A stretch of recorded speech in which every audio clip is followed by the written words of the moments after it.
اهلا بكم متابعين قناة راديو كورة. ما تنسوش تعملوا اشتراك للقناة عشان توصلكم اخر الاخبار وكمان البث المباشر لاحدث المباريات. وبنتمنى ان كل واحد بيشوف الفيديو دلوقتي وبيسمعني يعمل اشتراك للقناة لان اشتراكك بيساوي عندنا كتير. ولو عجبكم الفيديو يا ريت تدعمونا بلايك. والخبر اللي معانا النهاردة هو صفقة نارية. نادي ليرس يعلن انتقال بركات للاهلي.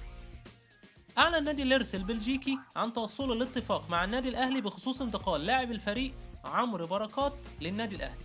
وكشف مصدر بالنادي الأهلي إن بركات أصبح قريب من الانضمام لصفوف الفريق وإن الأمور هتحسم خلال الساعات الجاية. نادي ليرس البلجيكي أعلن من خلال بيان رسمي قصير إنه توصل لاتفاق مع النادي الأهلي المصري على انتقال اللاعب وما ذكروش مدة العقد.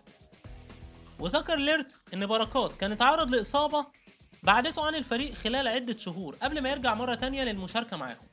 وذكرت تقارير صحفية في الساعات القليلة اللي فاتت إن اللاعب هيوقع على عقد مدته 4 سنوات ونصف بتبدأ من يناير الجاري. مستنيين تعليقاتكم ورأيكم في الصفقة، وهل هي صفقة مربحة للأهلي وهيكون ليها تأثير مع الفريق ولا لا؟ وما تنسوش الاشتراك في القناة. شكرا لكم. إذا أعجبك الفيديو يرجى الضغط على زر الإعجاب والضغط على زر الاشتراك ليصلك كل جديد. قناة راديو كورة، أنت في قلب الحدث.